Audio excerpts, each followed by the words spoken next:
A biblical perspective on life, culture and current events. This is 2020 on Vision. We're turning our attention today to one of the big dimensions in Australian life that appears to be somewhat stagnant, perhaps in some sections more than others. But historically we know that care for older Australians has been a major focus for Christians.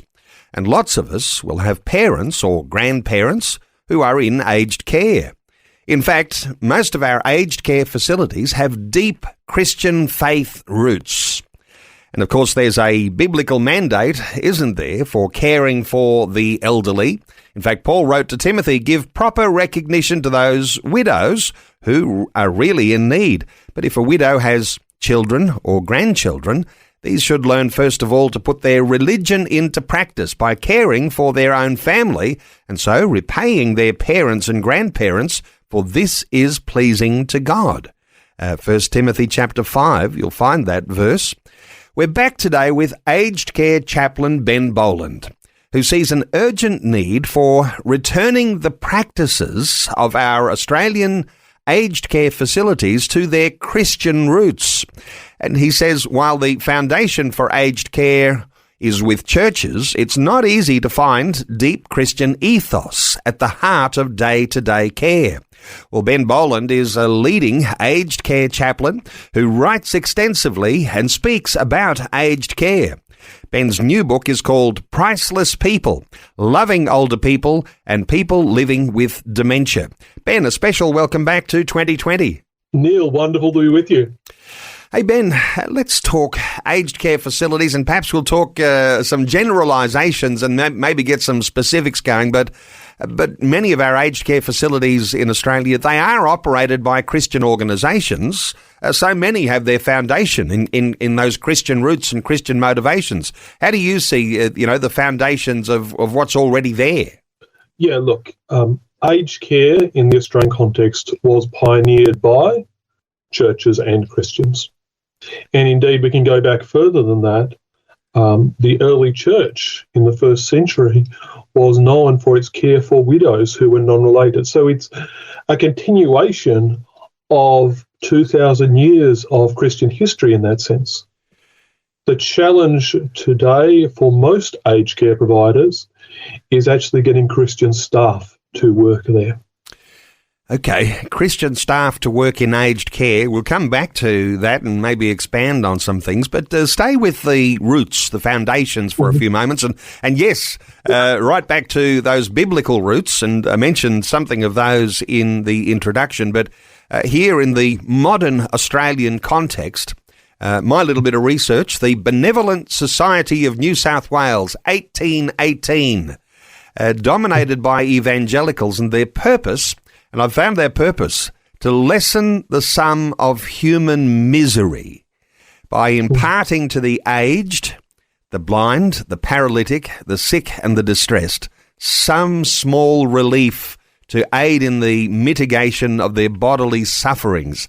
I thought there was it was a little bit poetic even reading about, what those motivations were. But those sorts of motivations, do they still exist in most aged care facilities today that you're aware of?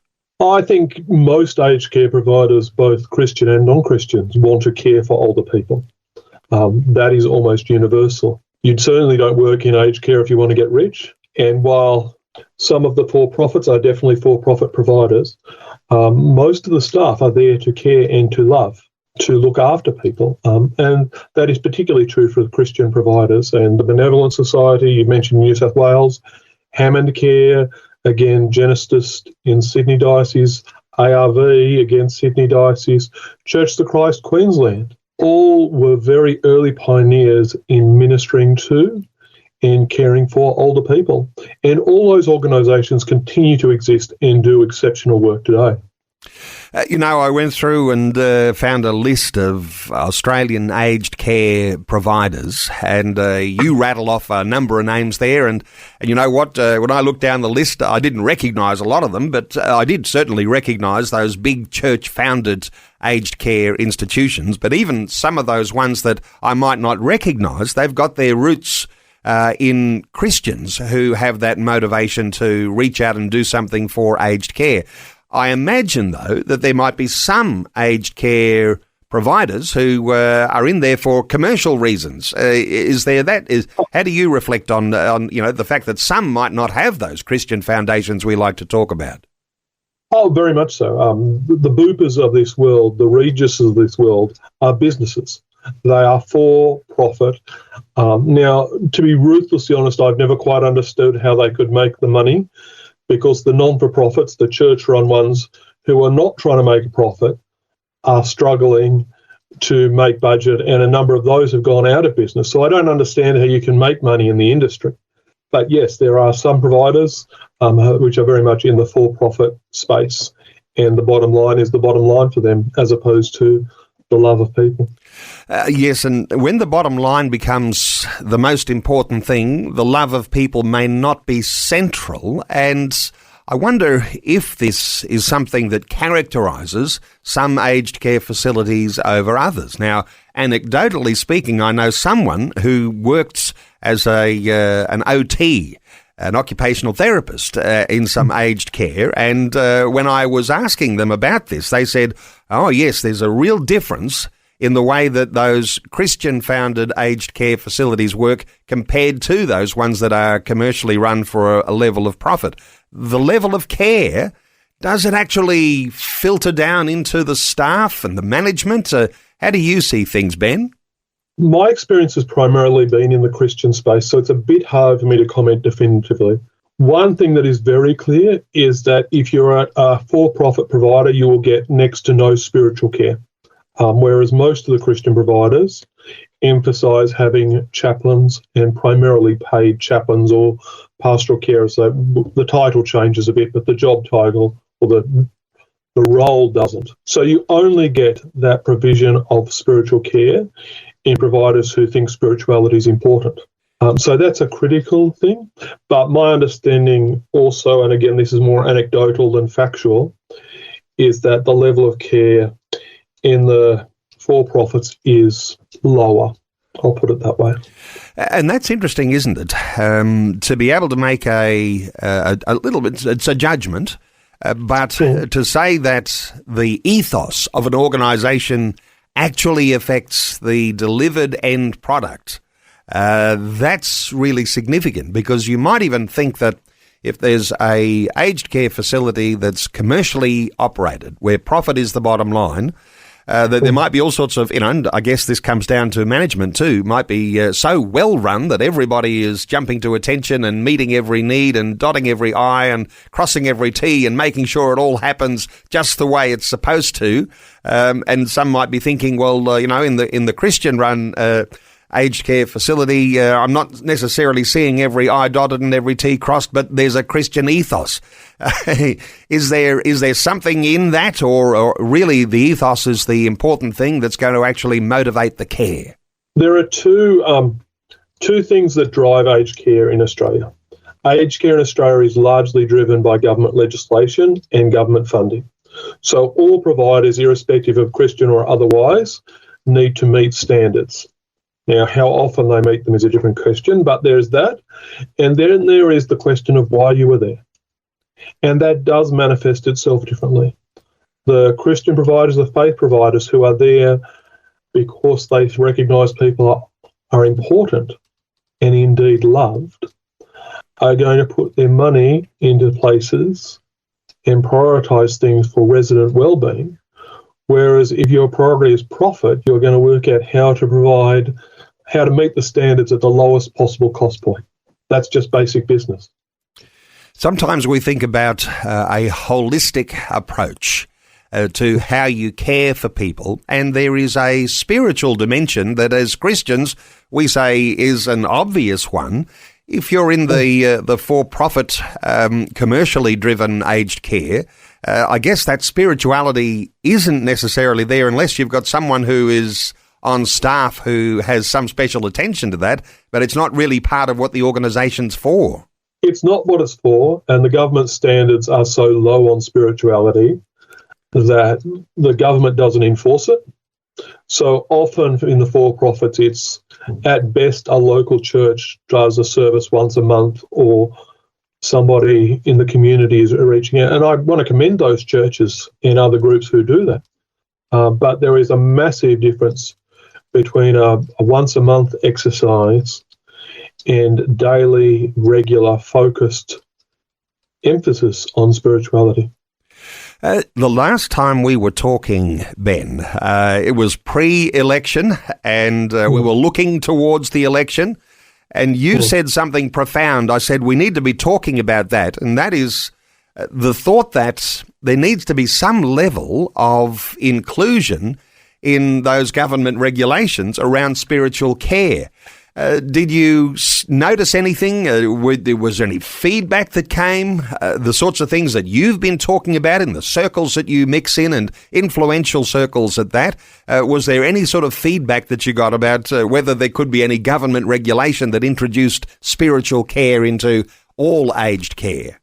No.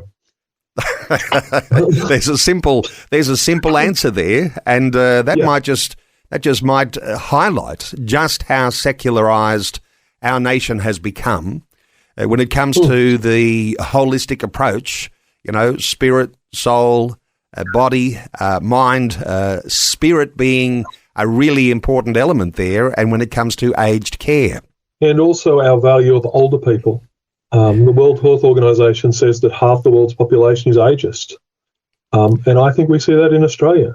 If we had the funding that was given to, say, daycare, given to aged care, we would, I won't say we wouldn't know what to do with all the money, but it would be close to that. So not only do we not prioritise spirituality, we don't prioritise and love older people as a culture. Helping you make sense of life, culture and current events from a biblical perspective. 2020 on Vision. Well, an interesting conversation we're in the middle of right now, Christian reform in aged care. You might like to contribute to our conversation, 1800 316 316. You can send us a text on 0447 488 316. Ben Boland is our guest, aged care chaplain, and he's just released a new book, Priceless People, Loving Older People and People Living with Dementia. So 1800 316 316. Ben, why don't we just take a call or two and just see where listeners want to take our conversation today. Mick is in Nambucca Heads in New South Wales. Hey, Mick, welcome. Thank you. Yes, it sounds like Ben's lamenting the fact that, you know, Australia's gone in a secular direction, but it's a good thing that the government does have aged care and provides for it.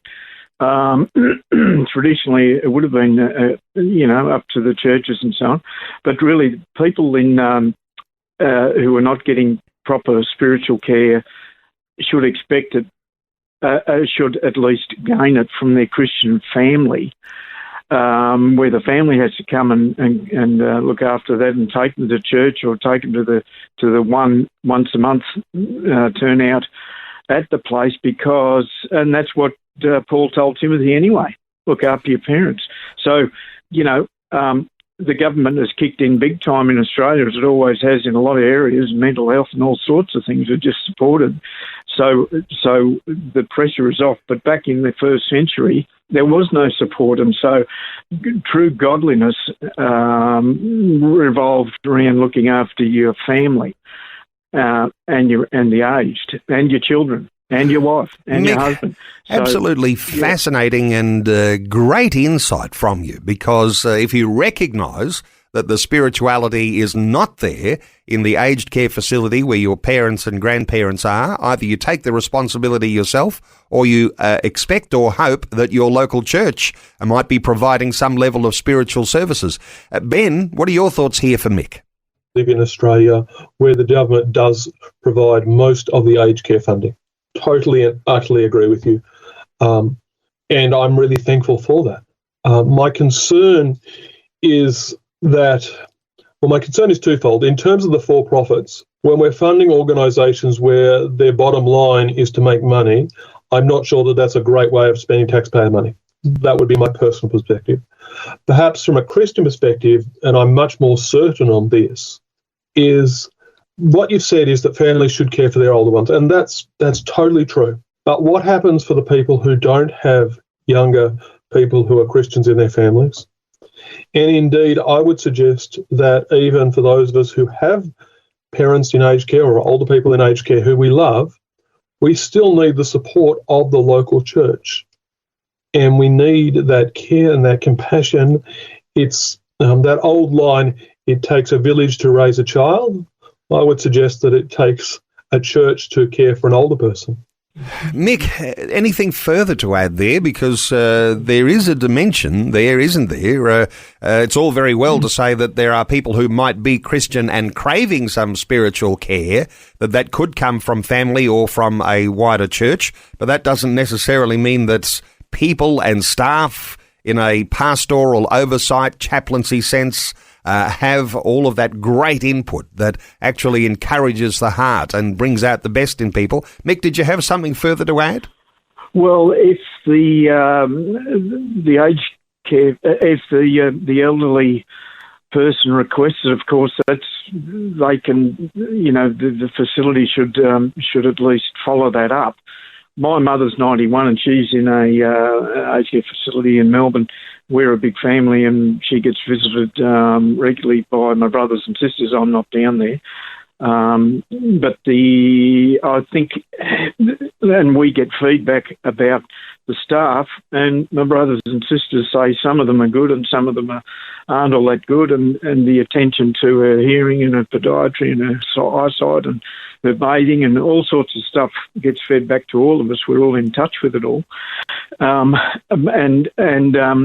So there's a bit of pressure put on that facility to look after our mother properly. It's the initials of the place is WD, so it has a caring foundation through since the war. You may guess who that is. So no, I just think, look, with the places who are employing, who are fairly secular and trying to make money, they'll employ who they can. But a lot of those people go into that caring industry anyway, like nurses have that heart for well-being of people. Some people aren't even suited to that job, but some are, and the ones that are very valuable, whether they're Christian or not. Mick, good thoughts. Anything further to add there from you, Ben? I wanted to agree with Mick. You don't need to be a Christian to be a nice person. And I've known some carers who are Christians who I wouldn't employ, and I've known some non-Christian staff who I wouldn't employ. It's not as simple as that. Also, I just wanted to pick up, you made the comment, I'm not down there in terms of being down in Melbourne. And that is a real challenge, and I know that's true for me too. My parents are 4 hours away from me. My dad's in the dementia unit. And that makes it really hard for me, for Mick, and for many other Australians to provide care, and particularly to provide spiritual care, because it's much harder at a distance. And that, I think, is the space for the local church to step into. Let's take another call. Elizabeth is in Taree in New South Wales. Hi, Elizabeth. Welcome along. G'day, Neil. Oh, thank you. Great to hear from you, Elizabeth. What are your thoughts for our conversation? I've got a few things to say. I'll try and be quick. I used to work in an aged care facility, just to give an idea of what the government says about, providing spiritual guidance and help for people in their in the facility, and what actually happens. Usually, the majority of people don't really have a great awareness. So the healthcare workers, they don't really have a great spiritual awareness, and they don't really think of offering things like chaplains to people who are in those facilities. I'll give you an example of something that happened. I had an elderly resident that I could tell he was probably in his last day or two. I didn't want to really let on too much that I thought he was going to die, but I could tell it wasn't looking good. And I said to him, has anybody, organised a chaplain or anything for you? And he said, no. He's a lovely Catholic fellow. And I said to him, would you like me to pray for you? So I prayed with him, but it was a rushed sort of a prayer because I wasn't really meant to be doing that. That wasn't really my job, but I wanted to offer that to him. But that's kind of about the most spiritual help that a lot of people get in facilities. The other thing I wanted to talk about is that they don't just have trouble getting Christians to work in facilities, they have trouble getting Australians to work in facilities for this facility that I worked in, I was there 3 or 4 years ago now. I work in home care now, but most of the people that worked with me at that time, they've all left and been replaced by people from the islands because they couldn't afford to live on the wages that they were receiving. And so my point with that is that I think what they need to do, the government needs to bring in a different kind of tax situation, because I know personally, if I was given the opportunity to work 2 jobs where I wasn't taxed heavily on my second job, I would love to spend some time in a facility, to be able to be an Australian person, because the elderly people, they enjoy being able to actually have a conversation with people. But Elizabeth, you're making a priceless contribution to our conversation today. Ben Boland, what are your thoughts as Elizabeth shares her own experience? This is what's happening. Yeah, I think, Elizabeth, I'm totally on board with what you're saying in terms of the challenge isn't simply getting Christian staff, it's getting staff, full stop. And I'm surprised that Taree has so many overseas workers. I'm in rural Queensland, and while we have some overseas workers, we have still primarily local workforce. But I was aware when I was in Sydney and had been in Melbourne and Brisbane and those places, often there are very few people who were born in Australia. Now, thankfully, many of the people who come from overseas do an amazing job, and many come with a deep Christian faith. They are wonderful. So, they're really wonderful. There's a lot of beautiful Christians who do come. Yeah, the challenge, I think, for anybody in that space is that working with older people is the current generation, or a generation who lived through incredible traumas in the World War or World War II stuff. They're just the tail end of that. But so even for me, as someone who's grown up in Australia, I understand the lingo, I understand all those things. The story I like to tell is I had a great aunt who was dying actually in a hospital, not an aged care facility, and had a doctor who was from overseas come and see her, and she was a hardcore bushie, and, "Oh, how are you doing?" "Oh, I'm a mushroom." "Why are you a mushroom?" "Because they keep me in the dark and they feed me on..." I won't finish her line because it's Christian radio. I think we know the words. Yep. And it was cultural, and it wasn't that his English was bad. It wasn't that his medical skills were bad. It wasn't that he didn't love her. But the cultural difference is profound. And I'm really glad that you prayed with that older gentleman as he was dying. And that is such a blessing. Elizabeth, when you are there regulations around whether you are allowed to pray for the patients, I guess, the guests? I think it's patient choice. So you wouldn't force it on somebody, but you would politely ask them if they were interested in that idea. Everything is patient choice. And just pick up here, Ben, because as we hear Elizabeth's heart here, it's not necessarily something that maybe young Christian Australian people are seeing as a valid career move, although some are going to be really motivated by their faith and they do want to serve those who've gone before. Thoughts here around Christians and pursuing aged care, perhaps as a career move? Yeah, look, there's a few things to be said there. We definitely need carers. We need nurses. We need the health end of the spectrum in aged care. And the good thing about aged care, both in the direct patient care and the broader, is that aged care is a growing industry. We live in a time of industrial change. It's not quite an industrial revolution, but lots of jobs, even traditional white-collar jobs, are now under threat from AI and all that, lawyers, all those sort of things. Having said that, aged care is not. The other thing is that we actually need people who are not care workers. We need managers, we need IT specialists, we need OH&S people. So irrespective of what your listener's career pathway CV looks like, we need you in aged care to be the Christian voice in the IT team, to be the Christian voice in the HR team, to be the Christian voice in the kitchen. So no matter what your skills are, if you're a Christian, we would love to see you serving in aged care. All right, Elizabeth in Taree, thank you so much for, as I said, a priceless contribution. More calls to take, but Elizabeth, thank you so much for being part of our conversation today. Let's take another call. Debbie is in Coffs Harbour in New South Wales. Hey, Debbie, welcome. Thanks so much for being so patient. Oh, that's good. Thank you. Well, I retired from aged care just before Christmas, and everything Elizabeth said is 100%. We only had one Australian registered nurse. 90% were from other countries that had broken English.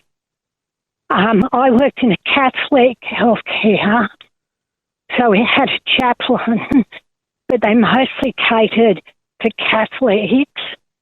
So I'm blessed that in Coffs Harbour we have a seniors church. Oh, so wonderful. Specifically for the elderly, one of our people who came was 101. So we have that every Thursday. I'm on the music team. We do the old hymns. But as for spirituality in what we believe, it's really up to the family and it's up to volunteers. Wonderful, Debbie. Families have a big role to play. I think there's a theme coming through here. Ben, let's get your thoughts here for what Debbie's sharing. Well, firstly, Debbie, can you stay on the line afterwards, or can I get your contact details? Because I want to hear some more about what you're doing in Coffs Harbour. I'm so passionate about seniors churches. So that's I want to learn from you, Debbie. Thank you for that. I think Debbie raised an important point there, and Elizabeth touched on it too, and even Mick, that it's not too hard to provide Christian care to people who are already Christians in aged care. It's challenging. But perhaps the biggest challenge is actually providing Christian care to people who don't identify as Christians, because there is really good evidence, and this is secular research as opposed to Christian research, saying that as people age, they become more interested in spirituality. Spirituality in this sense being meaning, purpose, and hope. There's also really strong evidence of older people and people living with dementia coming to faith in their last days, in their last years. So while families can provide ministry to their families, and that's a great blessing, and people who identify as Christians may get some care, the real challenge is how do we share Jesus' love? How do we share hope and meaning and purpose, both now on earth and into eternity, with people who are not going to be with us for very much longer? Debbie in Coffs Harbour, I'll endeavour to put you on hold. We'll see if we can get your number and we'll connect you because I think Ben's pretty genuine. He says, I want to hear more about Aged Care Church, and we haven't got time to explore that right now. But thank you so much for a wonderful contribution, Debbie. 1-800-316-316. To join in our conversation, you could send us a text on 0447 488 316. Melody has done just that. She's got a comment, says, I know an aged care facility which is supposed to be a Christian-based one, and to be placed there, you have to be penniless. I think it's run by the Uniting Church. However, when I visited the clients, they all tell me that they get good care. There's all sorts of issues around how much you have in your assets, about where you can go for aged care. This is a demonstration, isn't it, that Christian-based aged care, well, if you're penniless, you might find a place there. And in the thoughts for that, for Melody there, Ben? Yeah, thanks for raising that, Melody. So funding is a bit complicated in aged care. So currently, to get into federally funded aged care, which is most aged care, there are three options. You can be broke. If you're totally broke, your pension will cover it. No assets, nothing, very few assets, you get exactly the same service as someone who has lots of assets. That's great. And that's true for all providers. Then you have the people at the other end of the spectrum, the packers of this world, who have more money than, I was going to say more money than sense, that's probably not very nice, who have so much money that they'll never move into aged care because they can afford to have that care provided at home. And again, aged care doesn't really affect them because they can just self-fund at home. The challenge really often is the people who are stuck in the middle, who have some assets, maybe a family home or something like that, and particularly in that case where you've got a couple, because me and my wife, for example, have got a house. We're both 85. We're doing okay. We've owned the house, and between that and the pension, you're pretty good in Australia if you're on your own house and you're on the pension. But then one of us has to move into aged care, and you have to pay that, and then suddenly it gets very precarious. So you're right. If people we don't have people who starve in Australia in aged care, which is great. The challenge is for people who have some assets but not colossal assets in terms of their aged care funding. If you're in the middle, it's a little more challenging. Thank you so much for that, Melody, who sent that through on a text. Let's take another call and we'll see if we can get through as many as we can. Dave is on the line from Ballina in New South Wales. Hi, Dave. Welcome.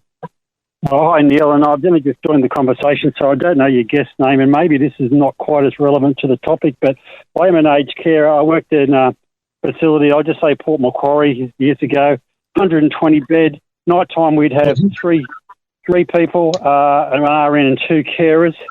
I got in trouble severely one time because I proselytised, if you want to call it that. At night time, at night shift, you come across some of the people going through some, let's call it some sort of spiritual challenges. And until I worked into aged care at night, I'd never seen something supernatural before. And what I thought, it made me realise that there is a supernatural side or a spiritual. There's a war between good and evil, put it that way. Wow, Dave, you've opened up a big conversation here. Ben. I got to experience, and actually some of the people there were people that I knew through the church who then moved on to the nursing home. So they were people I'd known for years. And particularly, they were challenged at night. And I start to believe that there's a fight between good and evil for their souls when they're in that nursing home facility. Because there's stuff that goes on there that I don't want to go into, that it's very deep and it's very evil, but they're being confronted with something or other that torments them. And I'd be find myself praying for these people in the middle of the night. And what happened this time, one of the other carers heard me or whatever, and they, of course, dobbed me in, and I got drawn over the coals over that. So, I suppose it's like I said, it's hard. It's a hard situation. Dave, let's get a thought or two from Ben. Ben, there's a spiritual battle that goes on at every different age level of our lives. Perhaps this is even more evident in the aged care home and when the sun's gone down. What are your thoughts here for Dave? Yeah, look, Dave, I want to touch something we've touched on already about staffing. Dave, I want to commend you for working in aged care. Not only is most of our workforce in aged care migrant, but most of the workforce is women. Now, they do an amazing job, but it's really encouraging to see men working in this space, and that is so critical for that in a care space and such a blessing. On terms of night shift, night shift's an odd exercise.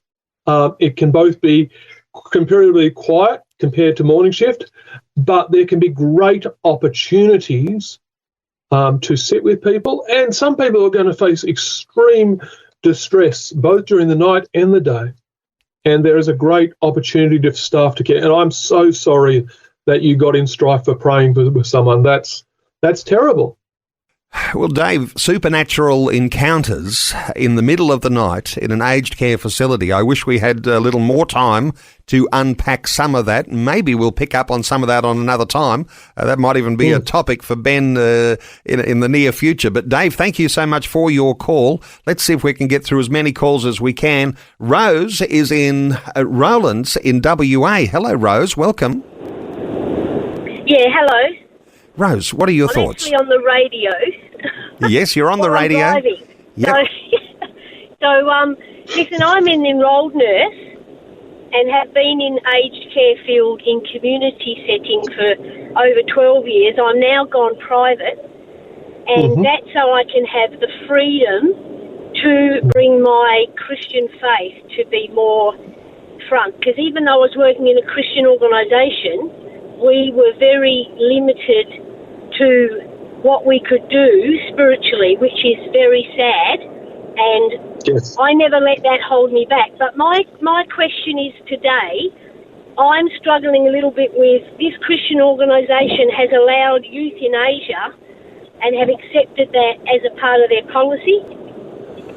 That was one of the reasons I stepped down. I'm looking at going back into a nursing home under the same organisation, and I'm now questioning, do I do that? Or, I'm just concerned that even Christian organisations are taking on the youth in Asia option, and that really distresses me. Rose, we might speculate as to which one that is, and there might be many who are having the arguments at the top levels around euthanasia and aged care, but that's another really big topic, and we don't have time to unpack it. But Ben, your thoughts here for Rose?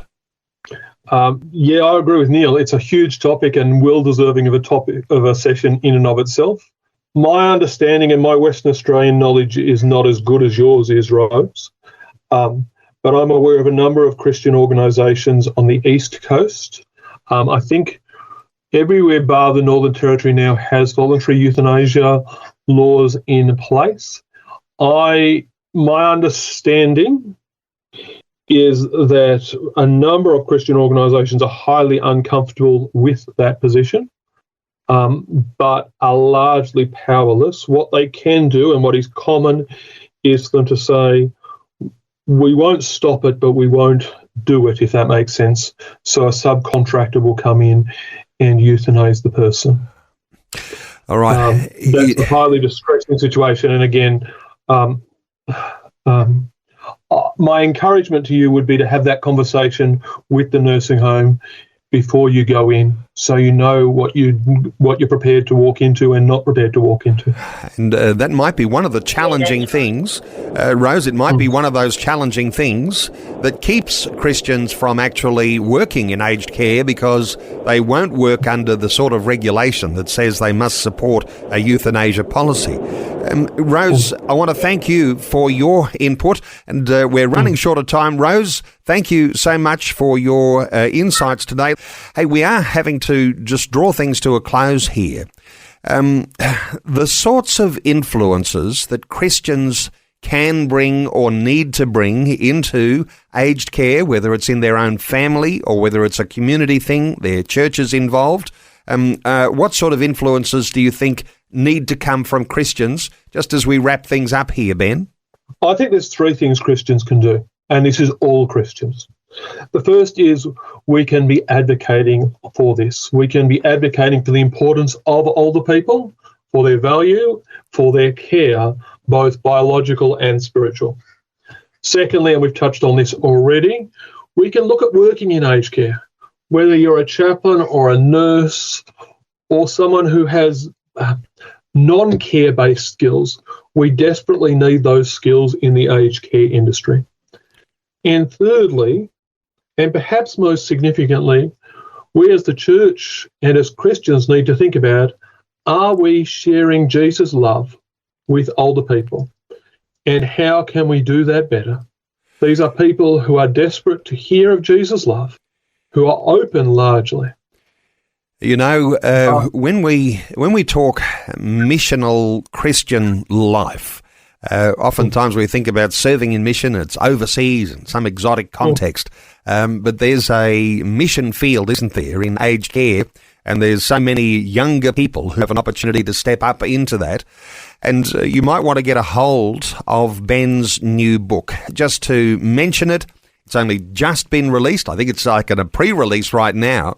Priceless People, Loving Older People and People Living with Dementia. You can hear the heartbeat of Ben Boland, just as he shares with such a gentleness when it comes to the aging people in our communities.